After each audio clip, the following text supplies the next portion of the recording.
कोयलांचल यानी कि काले हीरे की राजधानी, और इसी कोयलांचल के कोयला के खदानों से कई नायाब जो हीरे हैं वो निकल के बाहर आए हैं। और ऐसे ही एक हीरा है धनबाद की अनीता मौजूमदार, जिन्होंने 2018 में मिस इंडिया का रनर अप का खिताब जीता।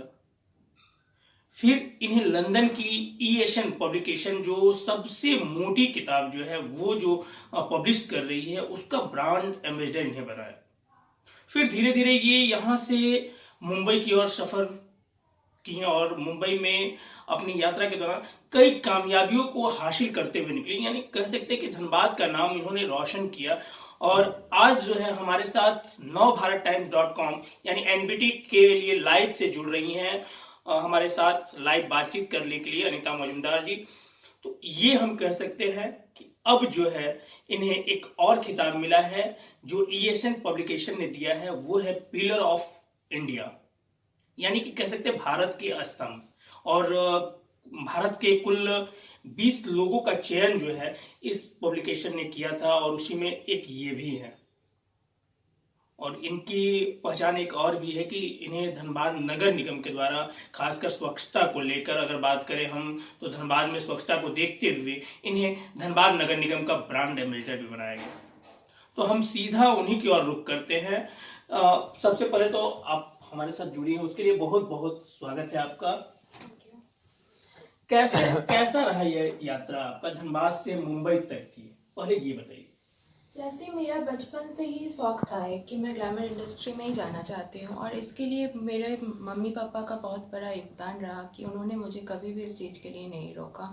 सबसे पहले मेरा स्टार्टिंग हुआ था, मैं मिस इंडिया रह चुकी हूँ 2018 में, और उसके बाद मैं इंटरनेशनल यंगेस्ट ब्यूटी आइकॉन का भी खिताब जीत चुकी हूँ। उसके बाद मैं जूम फेम रह चुकी हूँ, और उसके बाद मैं मुंबई में अपना खुद का एजेंसी खोला का SSO नाम से, और जो कि इसका ब्रांच भी है कोलकाता में भी।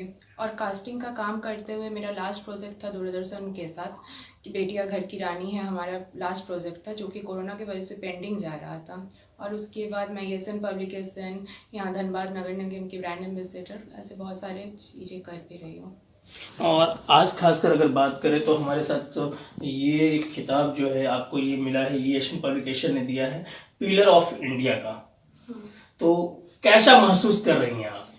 ये सर बहुत ही बड़ी गर्व की बात है कि मुझे इंडिया में 20 जनों में मेरा नाम आया है। मेरे वर्क को देख के, प्रीवियस जो भी मैंने काम किया था वो सबको देख के ईएसएन पब्लिकेशन का बहुत ही बड़ा योगदान है मेरे, इसलिए कि उन्होंने मुझे इसका काबिल सोचा कि उन्होंने इतना बड़ा पब्लिकेशन से मुझे सिर्फ ब्रांड एम्बेसडर का ही नहीं बल्कि मुझे एवॉर्ड भी दिया कि मेरे काम की वजह से। तो इसके लिए ईएसएन पब्लिकेशन भानुचंद्र सर को बहुत ही ज़्यादा थैंक्स करना चाहूँगी कि उन्होंने इस काबिल मुझे सोचा है।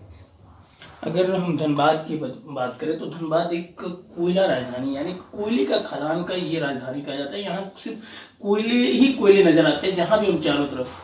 और इस दुनिया को छोड़कर आप मुंबई की ओर बढ़ी, तो कैसा लगा और क्या मैसेज लोगों को देंगी? मुझे लगता है कि आपके अंदर अगर ये चीज़ हो कि हाँ मुझे कुछ करना है, तो आप चाहे कोई छोटे से जगह पे रहो या बहुत बड़े जगह पे रहो, तो आप कुछ कर सकते हो। मैं लोगों को यही मैसेज देना चाहूँगी कि जो आपका हॉबी है, जिसमें आपको खुशी मिलता है, वही चीज़ को करो। किसी और को दबाव में आके कुछ करने का कोशिश मत करो, क्योंकि मुझे ग्लैमर इंडस्ट्री में जाना था बचपन से ही। मुझे ग्लैमर इंडस्ट्री में अपना नाम करना था, और बहुत लोग सोचते हैं कि हाँ ग्लैमर इंडस्ट्री ठीक नहीं है, बहुत लोग अपना अपना व्यूज़ देते हैं, लेकिन मैंने अपना शौक़ को चुना। और इसके लिए अपने पेरेंट्स को बहुत ही बड़ा शुक्रिया करना चाहूँगी कि जिन्होंने मुझे ये काम पे नहीं रोका। उन लोग ने मुझे बहुत ज़्यादा ही सपोर्ट किया इस काम के लिए कि हाँ आप बढ़ो। तो इसके लिए मैं पेरेंट्स को भी यही मैसेज दूंगी कि बच्चे जो चाहते हैं वही उनको करने दिया जाए। आप अपना कोई भी डिसीजन उन पे मत बोलिए, क्योंकि इसमें उनका खुशी नहीं होगी, उनका खुशी नहीं होता है। क्योंकि वो जो अपने दिल से करेंगे उसमें उनको जो सक्सेस मिलेगा, वो चीज़ आप लोगों के बोलने पे वो जो करेंगे उसमें नहीं होगा। तो यही मैसेज दूंगी, और बच्चे लोगों को यही बोलूँगी, कोई भी जगह छोटा या बड़ा नहीं होता। आप छोटे से जगह से भी जाके, आप अगर बॉलीवुड में देखो या बंगाली में देखो या साउथ में देखो, हर ज़्यादा से ज़्यादा सुपरस्टार्स मुझे लगता है कि नॉर्मल जगह से ही जाके बड़े जगह में आते हैं। तो इसके लिए ये कोई मैटर नहीं करता आपका आप कहाँ से हो, आप में अगर टैलेंट है तो आप कहीं पे भी जाके कुछ कर सकते हो। एक चीज़ है कि मुंबई की अगर हम बात करते हैं तो काफ़ी चकाचौंध की दुनिया कही जाती है, और अभी एक हाई प्रोफाइल मामला भी आया था, आर्यन ड्रग्स मामला, उसको आपने भी देखा होगा। क्या लगता है कितना असर जो है युवा पीढ़ी पे इसको लेकर, इसको क्या कहेंगे इसको लेकर? सबसे बड़ा तो ये बहुत ही बड़ा बात है कि एक इतने बड़े सुपरस्टार के बेटे होके इतना बड़ा काम उनको नहीं करना चाहिए था। और जहाँ तक ड्रग्स के बारे में मैं बात करूँगी, जैसे देखिए वो एक ड्रग्स आज के डे में एक ऐसा माध्यम बन चुका है। टीनेजर्स लोगों को मैं ज़्यादा बोलूँगी तो टीनेजर्स हर चीज़ का ही सॉल्यूशन मान लिए है, उसको एडिक्शन बना लिया है आज की डेट में। ड्रग्स हो या चाहे कुछ भी, अल्कोहल हो, कुछ भी, सब टीनेजर्स के लिए एडिक्शन हो चुका है कि वो लोग सोचते हैं कि हमारा अगर लाइफ में कुछ प्रॉब्लम्स है तो यही सॉल्यूशन है कि हम लोग कुछ टाइम के लिए अपने प्रॉब्लम से बाहर निकलने के लिए कुछ भी उसको अल्टरनेटिव कुछ करते हैं। तो ये कोई सॉल्यूशन नहीं है, मुझे नहीं लगता। और बहुत लोग इसको एज अ फैशन के रूप में देख लेते हैं कि हाँ हम लोग इस ट्रेंड को फॉलो करते हैं, अगर हम लोग नहीं करेंगे तो हमारे जो भी फ्रेंड सर्कल होंगे तो वो लोग सोचेंगे कि नहीं हम लोग बैकडेटेड है, ऑल दैट। तो मैं यही बोलना चाहूँगी कि हाँ ये चीज़ रोकना चाहिए, सिर्फ आपके लिए ही नहीं, फैमिली के लिए भी नहीं, आपके हेल्थ के लिए बहुत ही ज़्यादा इंजरियस है। आप लोग ऐसा कोई एडिक्शन ना पकड़ो जिससे आप लोगों का हेल्थ खराब हो। इन्वायरमेंट ये सब को रोकना चाहिए मेरे हिसाब से, ये सब को ज़्यादा बढ़ावा नहीं देना चाहिए। चलिए इससे थोड़ा सा हटते हैं, चूंकि हमने कोरोना का वेव देखा और उस वेव में हमने भी देखा कि आपने भी बढ़ चढ़ की भूमिका निभाई थी, आगे बढ़े थे और लोगों की समाज सेवा, खासकर आपने मुंबई को छोड़कर धनबाद को चुना कि यहाँ पे लोगों की मदद करनी है हमें। तो किस तरह का रहा वो? जैसे जिस टाइम कोरोना हुआ था, तो आप लोगों को अगर याद होगा उसी समय मैं धनबाद आई, उससे पहले मैं मुंबई में थी। और उसके बाद जिस टाइम कोरोना का एकदम मैं बोलूँगी बहुत ही बड़ा लहर चल रहा था, उस टाइम मैं धनबाद में आई। मैंने ऑक्सीजन सिलेंडर्स बहुत लोगों को दिया। मुझे आज भी याद है कि रात 1-2 बजे तक मेरे पास फ़ोन आते थे ऑक्सीजन सिलेंडर्स के लिए, बेड्स अवेलेबल नहीं था उस टाइम। इतना बुरा सिचुएशन था कि इंसान को बेड्स नहीं मिल रहा था। मेरे तरफ से मैंने बहुत ही ज़्यादा कोशिश किया और इसके लिए ज़्यादा श्रेय मैं दूंगी म्यूनिसिपल कॉरपोरेशन को, जिन्होंने मुझे बहुत ही सपोर्ट किया उस समय। उन्होंने जैसे सैनिटाइज वगैरह हुआ, जैसे जब मैं बोलूँगी, मैं यही बोलना चाहूँगी, जब लोग घर से बाहर नहीं निकल रहे थे उस टाइम म्यूनिसिपल कॉरपोरेशन के वर्कर्स, चाहे मैं हूँ या चाहे कमिश्नर सर हो, हम लोग बाहर निकल के हर जगह को सैनिटाइज वगैरह करवा रहे थे। तो ये बड़ा योगदान था म्यूनिसिपल कॉरपोरेशन का, नगर निगम का हमारे यहाँ का, कि उन लोगों ने उस समय अपना आपको नहीं देख के उन लोग ने सोचा कि नहीं हमारा फर्स्ट प्रायोरिटी पब्लिक है, तो उन लोगों के लिए जो कुछ भी हो सके हम लोगों को करना ज़्यादा इम्पोर्टेंट है।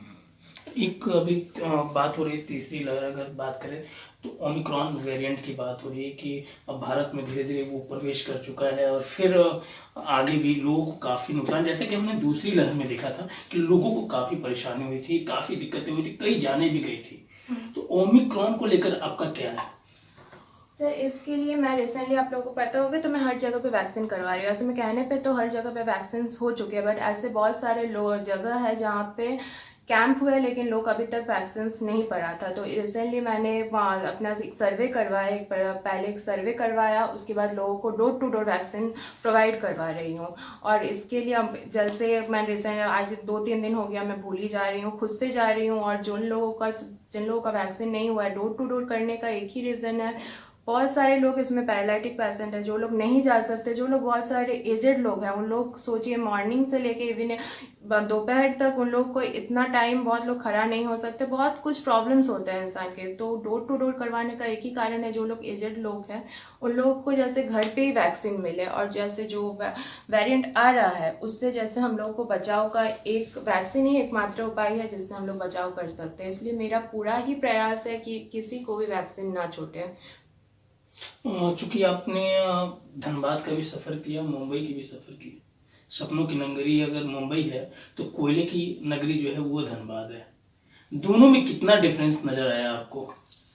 अगर मैं धनबाद और मुंबई का कंपैरिजन करूंगी तो मुंबई एक महानगर है, तो मुंबई का और धनबाद कोल इंडिया, अगर आप बोलोगे कोल कैपिटल है। सो दोनों में बहुत से, बिकॉज उसमें वहाँ पे बहुत सारे अपॉर्चुनिटीज़ है, बहुत लोग बहुत कुछ कर सकते हैं, आप जिस भी फील्ड में जा सकते हो उस तरह पे आप आगे बढ़ सकते हो। लेकिन धनबाद में, उस मामले में धनबाद आज के दिन में भी बहुत पीछे है। लोगों के थिंकिंग सेंस बहुत ही बैकवर्ड है आज के यहाँ के लोगों का, बहुत ज़्यादा ही। उन लोग बहुत ज़्यादा अपॉर्चुनिटीज़ यहाँ पे, हर चीज़ में अपॉर्चुनिटीज़ बहुत ही कम है। तो मैं वो यही बोलना चाहूँगी, बहुत डिफरेंस तो हुए है ही, बहुत ही ज़्यादा डिफरेंस है। धनबाद को और बेहतर बनाया जा सके, इसको लेकर आप क्या करेंगे? क्योंकि आप धनबाद नगर निगम की ब्रांड एम्बेसडर भी हैं, तो धनबाद और बेहतर हो उसके लिए क्या प्रयास होगा? धनबाद और बेहतर हो इसके लिए पूरा प्रयास किया जा रहा है कि यहाँ के, जैसे जब से मैं ऑलरेडी 1 ईयर हो चुका है, मैं नगर निगम की ब्रांड एम्बेसडर हूँ, और जितना भी शहर से हो सके और मेरे से हो सके, जितना कुछ भी करने का प्रयास पूरे के पूरे कर रहे हैं कि हाँ यहाँ पे लोगों को कुछ भी टाइप के प्रॉब्लम्स ना हो। जैसे बहुत सारे प्रॉब्लम्स होते हैं, जैसे रिसेंटली आप लोग, जैसे कुछ दिन पहले मैं सर्वे जैसे करने भी गई थी, तो आप लोग भी थे वहाँ पे, तो आप लोग को पता है बहुत सारे प्रॉब्लम्स, इतना जल्दी से जल्दी लोगों को सॉर्ट आउट हो जाए उस चीज़ का प्रयास कर रही हूँ। क्योंकि मेरा प्रॉब्लम होता है कि मुझे, मेरा खुद का भी काम चलता है, मुंबई में हो, कोलकाता में हो, तो मुझे दोनों जगह को ही बैलेंस करना पड़ता है। कि मेरे होम टाउन है धनबाद, तो मेरा धनबाद के लोग, आज जो कुछ भी बनी हूँ धनबाद के लोगों की वजह से बनी हूँ, तो मैं इस चीज़ को अपने दिमाग से कभी भी नहीं हटा सकती हूँ कि आज मैं जो कुछ भी हूँ धनबाद के पब्लिक है। तो मेरा फर्स्ट प्रायोरिटी रहेगा कि धनबाद के पब्लिक को कुछ प्रॉब्लम ना हो कोई भी चीज़ से। तो इसलिए कुछ भी प्रॉब्लम होता है तो मैं सबसे पहले चाहती हूँ, मेरा कुछ भी अर्जेंट काम हो तो इससे पहले मैं यहाँ पे पहुँचूँ और इसको सॉर्ट आउट करने का कोशिश करती हूँ, और जितना भी होता है मैं करती हूँ। अगर खासकर बात करें तो आप चूंकि लड़की भी हैं, तो आज की जो थिंकिंग है फैमिली की, कि बाहर भेजने से लोग डरते हैं कि अगर ग्लैमर की दुनिया में जाती हैं तो काफ़ी प्रॉब्लम्स जो है वो फैमिली को नज़र आता है। तो क्या लगता है क्या होना चाहिए? क्योंकि आप उस फील्ड से गुजर चुकी हैं और काफ़ी आप पे भी दबाव रहा होगा फैमिली का और सपोर्ट भी रहा होगा, क्या लगता है कि क्या होना चाहिए? सर मैं ये बात बोलूँगी कि जैसे मैंने अभी जैसे कुछ समय पहले बोला, कोई भी इंडस्ट्री खराब नहीं होता, इंसान की मेंटेलिटी खराब होती है। आप कोई भी प्रोफेशन में जाओ, आप अगर खुद का, आपका इनर खराब होगा, हाँ, आपको कुछ ऐसा कुछ सोच है आपकी, तो आप ये कोई भी प्रोफेशन में जॉब करोगे, ये चाहे ग्लैमर इंडस्ट्री हो या चाहे कोई और प्रोफेशन। ग्लैमर इंडस्ट्री को सबसे पहले मैं बोलूँगी हाईलाइटेड किया जाता है कि उस इंसान का एक सोच बन चुका है कि अगर वो ग्लैमर इंडस्ट्री के हैं तो उनका मेंटेलिटी बहुत ओपन माइंडेड होंगे वो लोग की थिंकिंग अलग होगा। तो मुझे लगता है ऐसा कुछ भी नहीं होता, हर फील्ड सेम होता है। आपका अगर इनर अच्छा है, आपको अगर लगता है कि हाँ मुझे कहीं पर भी मुझे अपने आप को ठीक रखना है, ओके रखना है, आप कोई फील्ड में जा सकते हो। इसमें कोई मैटर नहीं करता आप कौन से फील्ड में जा रहे हो, ये आप पे डिपेंड करता है। आप उसको कैरी कैसे करोगे, आप अपने आप को बढ़ाओगे कैसे उस फील्ड में, ये आप पे टोटली डिपेंड करता है मेरे हिसाब से। आप काफ़ी, हमने देखा है कि आप काफ़ी नीचे से ऊपर की ओर उठी हैं, कितना स्ट्रगल करना पड़ा था आपको? मेरा स्ट्रगल बहुत ही ज़्यादा था, क्योंकि सबसे पहला जो मेरा मेजर फॉल्ट बोलूँगी आपको कि ये था कि मैं धनबाद से गई हूँ, एक छोटे से जगह से गई हूँ। अपने आप को ग्रूम करने से लेके अपने आप को चेंज कर, उसके बाद उस एनवायरनमेंट अपने आप को कोअप करने से लेके बहुत कुछ ही मुझ में बहुत ही ज़्यादा स्ट्रगल लाइफ था। क्योंकि मैं कोई पहले से ही, मैं ना ही मुंबई की हूँ ना ही कोई बहुत बड़े जगह से बिलोंग करती हूँ। तो जितना भी हो सके हम अपने स्ट्रगल तो बहुत ही ज़्यादा था मेरे लिए, क्योंकि वहाँ के कंपटीशन था कि वहाँ की लड़की लोगों के साथ मुझे बैलेंस करके चलना था।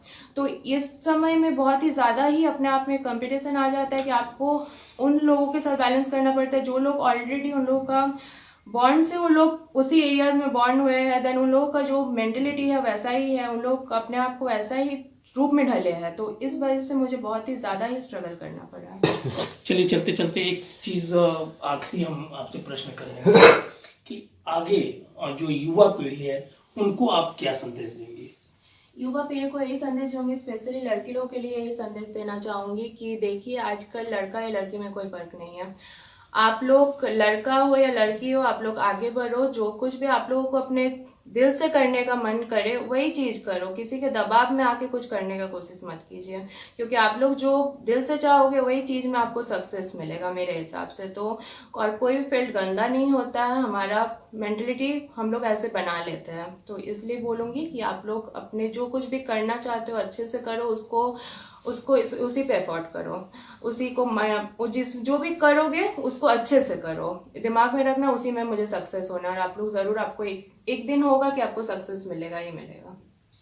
तो ये थी हमारे साथ 2018 की मिस इंडिया रनर अप रही अनीता मजूमदार, जो खास बातचीत कर रही थी हमारे साथ। और आगे भी कई हस्तियों से हम बातचीत कराएंगे और उनसे समझने की प्रयास करेंगे कि किस तरह से जीवन में संघर्ष के रास्ते आगे बढ़ा जा सकता है। धनबाद से नवभारत टाइम्स के लिए कन्हैया पांडे।